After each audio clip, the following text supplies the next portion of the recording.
A las 7:14 de la mañana, el USS Spruance deja de moverse.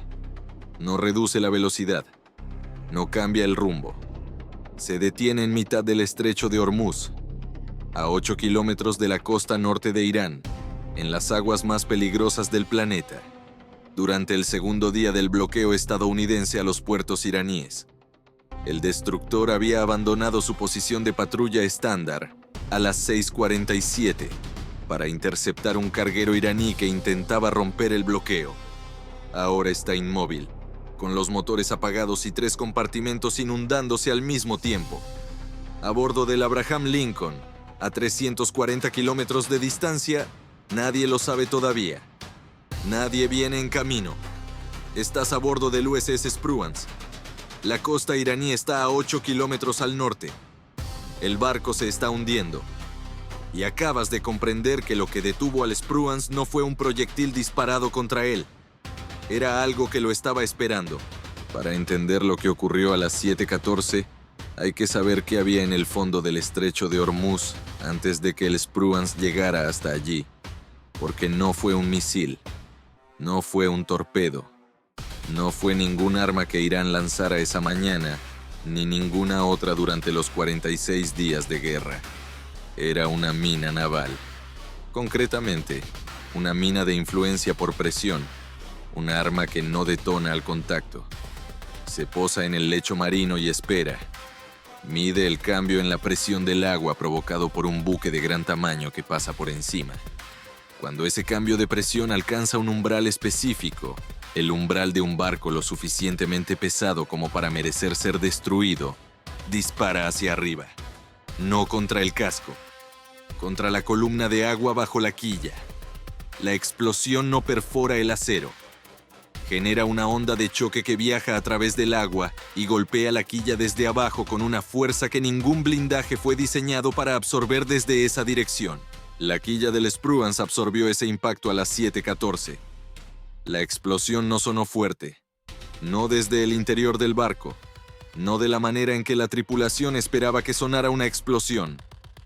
Fue un golpe sordo, profundo, resonante, que viajó a través del acero desde abajo, a través de las cubiertas, a través de los mamparos, a través de cada superficie que alguien tocaba en ese momento. Se sintió antes de escucharse.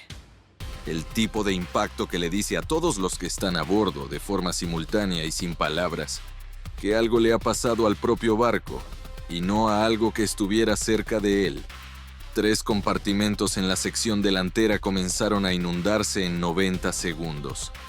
La flexión de la quilla provocada por la onda de choque había abierto fracturas por tensión en 2 soldaduras del casco que habían resistido sin problemas durante 11 años de operaciones normales. El tercer compartimento se inundó a través de una tubería rota en los espacios de ingeniería, que la flexión de la quilla había cortado de raíz. No era una inundación catastrófica.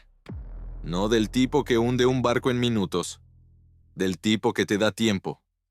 Concretamente, te da tiempo para tomar las decisiones correctas o las equivocadas.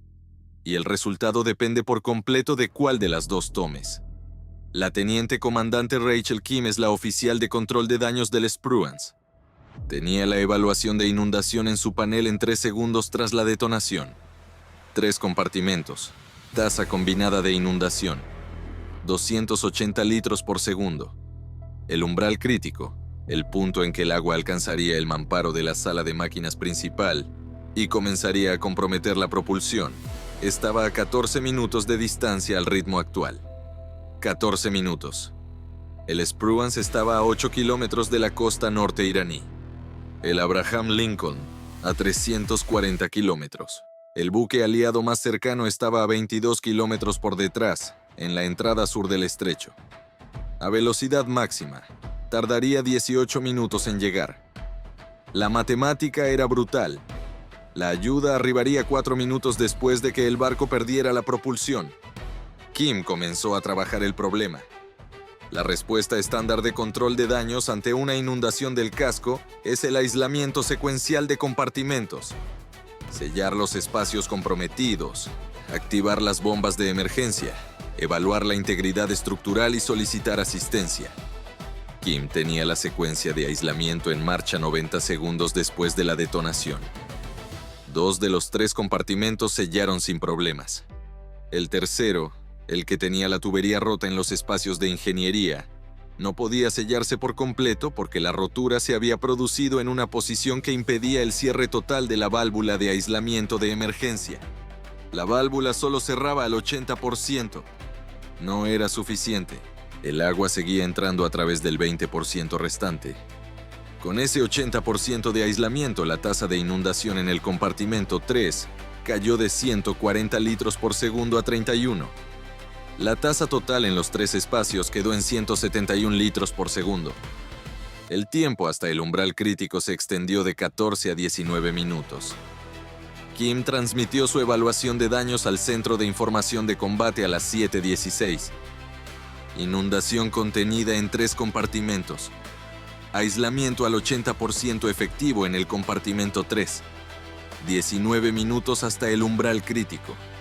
Solicitando apoyo de ingeniería de emergencia para completar el aislamiento en la tubería rota. La respuesta llegó en 11 segundos. Kim, tenemos un segundo problema. La detonación de la mina había activado simultáneamente todos los sensores pasivos del Spruance. La firma acústica específica de una mina de influencia por presión detonando bajo la quilla de un barco. Una firma que todo operador de sonar de la Armada estadounidense aprende a reconocer y espera no escuchar nunca en un enfrentamiento real, se había propagado desde el punto de detonación en todas las direcciones a través del agua.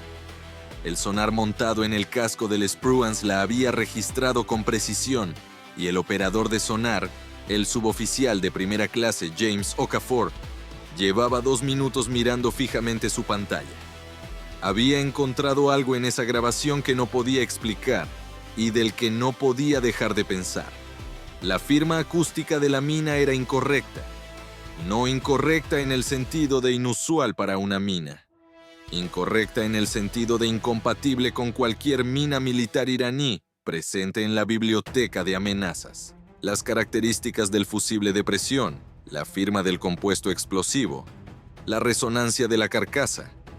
Todo apuntaba no a material bélico militar iraní, sino a una mina de patrón comercial, del tipo que se utiliza no para la guerra, sino para negar el acceso a canales de navegación específicos en aguas en disputa. Las fuerzas militares iraníes nunca habían desplegado minas de patrón comercial en este conflicto. Usaban minas de patrón militar, armas diseñadas para el combate, documentadas en todas las bibliotecas de amenazas y reconocibles por cualquier sistema de sonar de la Armada estadounidense.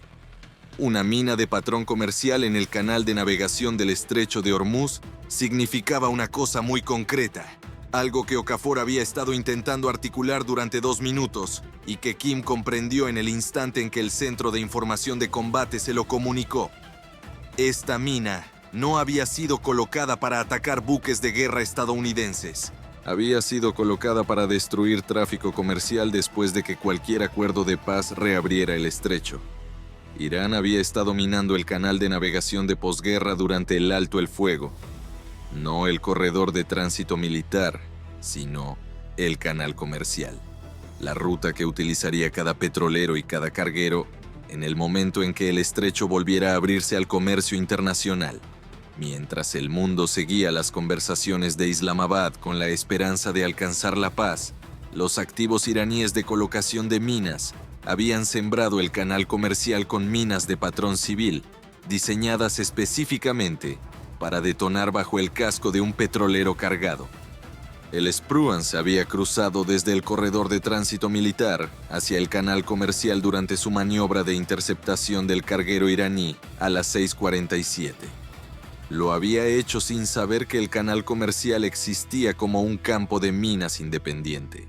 Lo había hecho porque ninguna evaluación de inteligencia había indicado que el canal comercial estuviera minado, porque las minas eran de patrón civil, porque habían sido colocadas durante el alto el fuego, cuando los activos de vigilancia estaban enfocados en los movimientos militares y no en la preparación del canal comercial.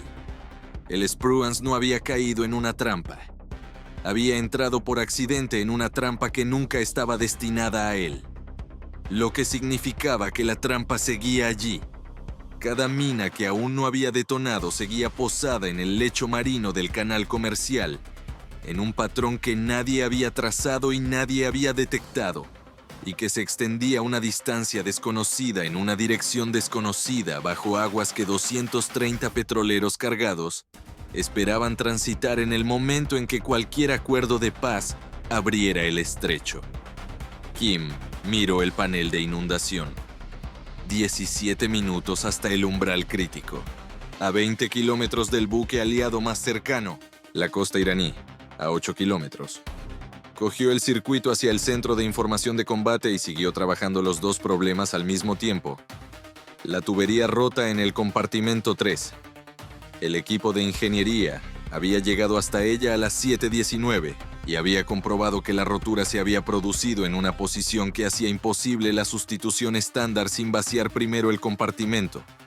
Vaciarlo llevaría 8 minutos. No tenían 8 minutos. Kim le hizo al jefe del equipo una sola pregunta. ¿Podía puentearse la tubería en lugar de reemplazarse? No repararla.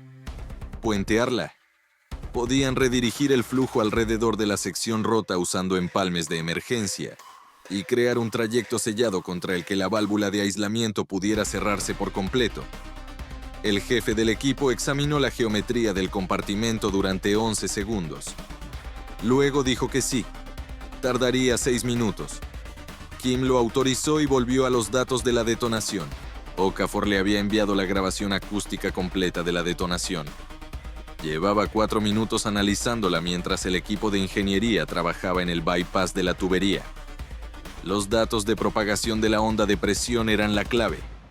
Una mina de patrón comercial descansa en el lecho marino a una profundidad específica y detona con un perfil de presión concreto que varía según la composición del fondo marino, la profundidad del agua y la distancia a las minas adyacentes en la formación de colocación.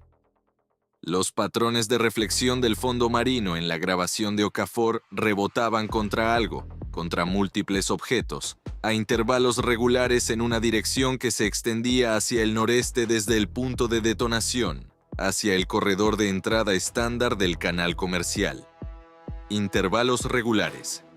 La doctrina conocida de minas comerciales especificaba intervalos de colocación de entre 180 y 220 metros para operaciones de denegación de canal.